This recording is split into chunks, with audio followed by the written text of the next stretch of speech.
3, 2, 1. Esto es La Puerta de la Calle en Spotify y en YouTube. Un podcast nuevo cada jueves. Sean bienvenidos a este sitio en el que la pregunta les abre la puerta.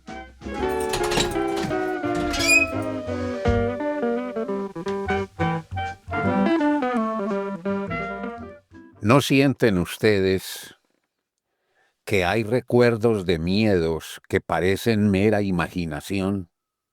Como si uno mismo, cuando relata esos miedos, se convenciera de que está inventando cuentos para asustar a la gente.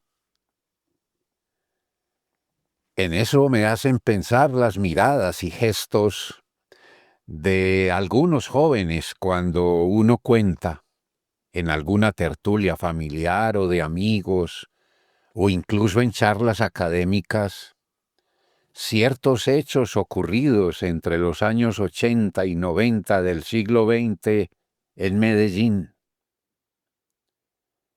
Fueron tan altos los niveles de la perplejidad que cuesta trabajo darle crédito a los relatos.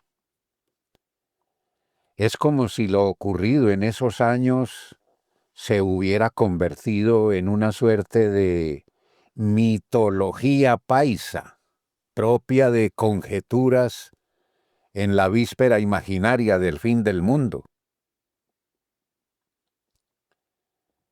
En la pasada fiesta del libro y la cultura de Medellín, versión número 19, año 2025, tuve la ocasión de presentar el libro Los años del miedo, publicado por la editorial ITM. Y quiero aprovechar este podcast para compartir con ustedes un poco del preámbulo de dicho libro, que aparece bajo el título de Recuerdos e imaginarios de la niebla que nos despertó.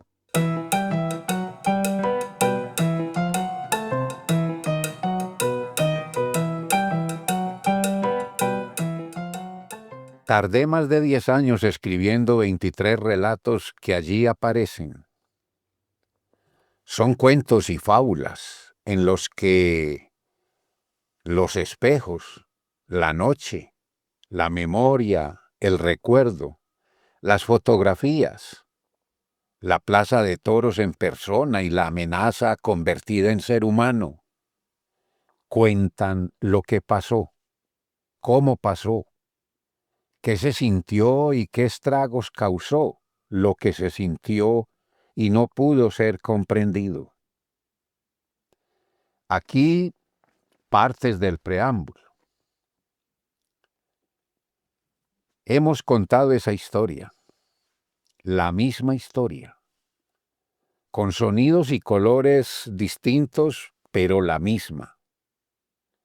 La hemos contado periodistas, escritores, historiadores, el cine, televisiones de muchas partes, una y otra vez. Los mismos narcos han narrado sus versiones desde sus ópticas, intereses y pavuras. Solo faltó el propio Pablo Escobar para contar la historia, la suya y la de su cartel. Sin duda, la versión de su propia furia pudo haber sido lo más visto, lo más oído, lo más leído. No tuvo tiempo. Tenía más dinero que tiempo, pero los dólares no compran tiempo. Tan hemos oído esa historia que en muchas personas hasta el repudio se fatiga. Sin embargo, no sabemos aquella historia contada por otras voces que no buscan ni buscarán publicidad, fama, dinero. ¿Alguien ha oído al miedo hablando de sus sombras y sus fríos de plomo? ¿Hemos escuchado lo que los muertos cuentan? ¿Alguna película, una serie de televisión un reportaje o novela han dado cuenta de lo que esas voces y esos espejos narran?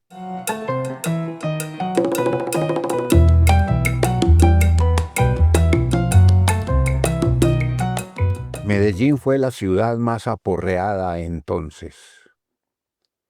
Recordamos los numerosos carros bomba que explotaron en calles y esquinas en medio de la vida que madrugó para ir a trabajar o a estudiar, o que estaba saliendo de algún espectáculo taurino.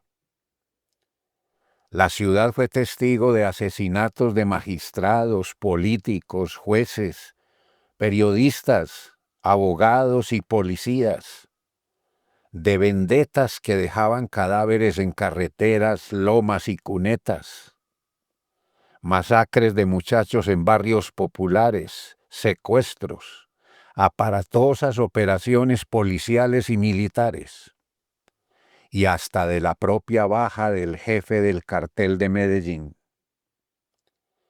Era la guerra de las mafias de la droga, principalmente el cartel liderado por Pablo Escobar Gaviria y su primo Gustavo Gaviria, autollamados los extraditables.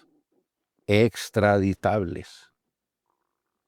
Guerra emprendida contra el gobierno, específicamente para exigir la no extradición de colombianos a Estados Unidos. Y Medellín se convirtió en la capital del miedo en Colombia. Hasta fue llamada la ciudad más violenta del mundo.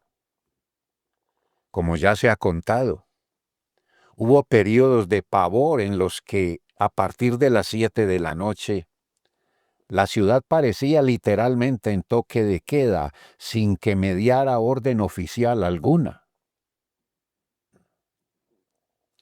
Los hechos y situaciones a los que me refiero han sido hablados y escritos 1000 veces de 1000 maneras, y sin duda seguirán siéndolo en los relatos de 1000 vidas y 1000 muertes más. El miedo, el terror, la corrupción, la crueldad, el escándalo, la muerte violenta suelen tener espacios reservados y amplios en todos los medios. Asegurado todo ello por el humano pavor, la bulla del sensacionalismo y la demanda existencial de respuestas efectivas y justas que nunca llegan.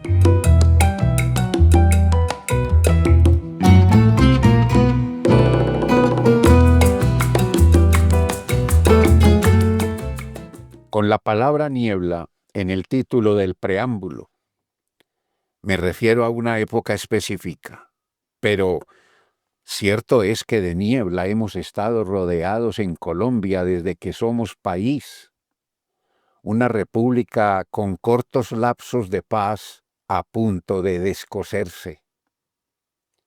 Si miramos la historia, y últimamente lo que nos dice la Comisión de la Verdad, hemos sido una nación rota.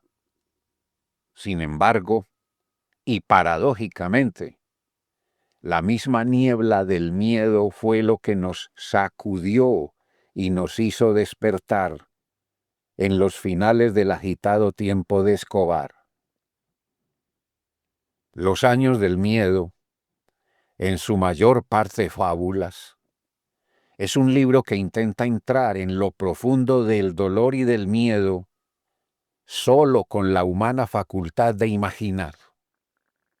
Literatura que busca alguna forma, por quimérica que sea, de justicia, mediante el hecho simple de contar, así sea con la ilusoria voz de una fotografía, de la estatua de un niño Jesús, de un espejo que ve lo que no se ve, o de un camino que soporta los pasos bruscos del crimen. Fallecidos que ven, oyen y dicen desde la verdadera muerte, la de no poder hacer nada sobre una realidad que ya no es la de ellos. El mal mismo exhibiendo su soberbia y presumiendo de su impunidad mediante hombres que ven oyen y deciden, pero que sordos y ciegos se enriquecen. Los cuentos, las novelas, la poesía, y en el caso de este libro, la fábula, pueden revelar que a lo más profundamente humano lo identifica una soledad irredimible y la oscura ausencia de respuestas. Y mucho de eso que nombro como lo más profundamente humano, en épocas y lugares está en contravía de convenciones, normas, religión, leyes, es decir, la cultura, la misma que supuestamente sustenta un orden que resulta contradicho por la desigualdad, la ambición, la guerra, las ideologías, los fanatismos, la interpretación sesgada de una supuesta libertad. Tal vez por ello la literatura, más que el periodismo y que la historia, pueda tener mayor posibilidad de acercarse a la verdad.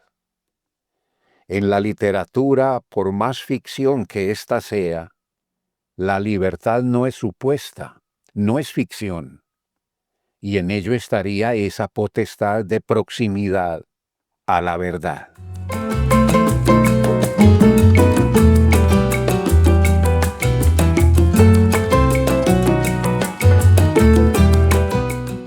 Entonces, al hablar de fábula me refiero a ficción.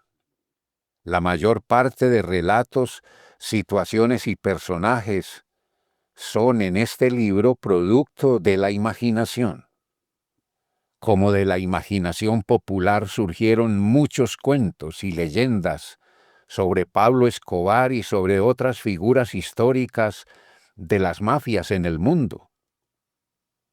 Pero sabido es también que la fuente de la ficción es la realidad misma, y en este libro la ficción solo intenta acercarse a lo que en aquellos años sentíamos y no comprendíamos.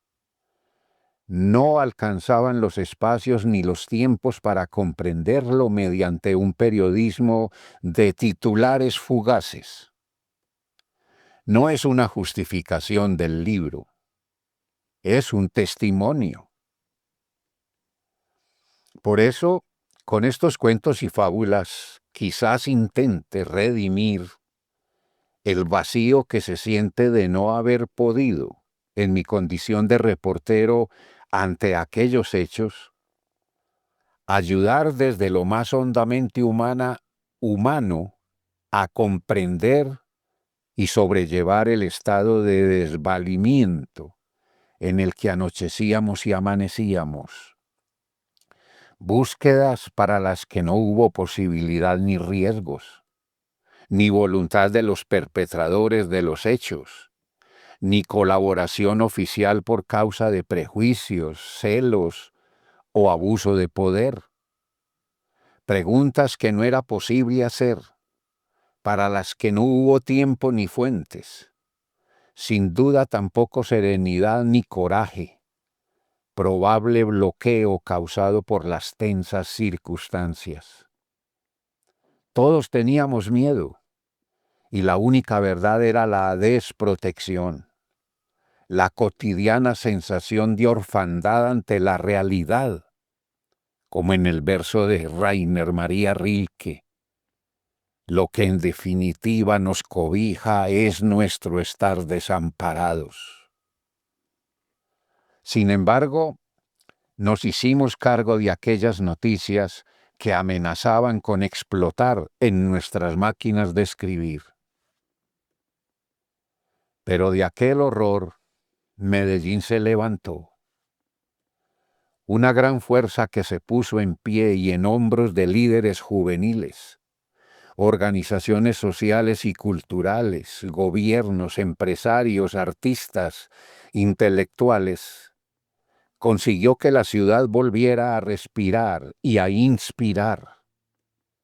Ante el horror del pasado, esa fuerza hoy nos habla, nos dice que ahí está, y que podemos contar con ella, que parte de ella está en cada uno de nosotros. Tal fuerza tuvo origen justo en los barrios populares, a cuyos jóvenes Medellín les temía, pero fueron ellos, armados de arte, los que empezaron a despertar la ciudad para lo que era necesario, devolverle sus noches.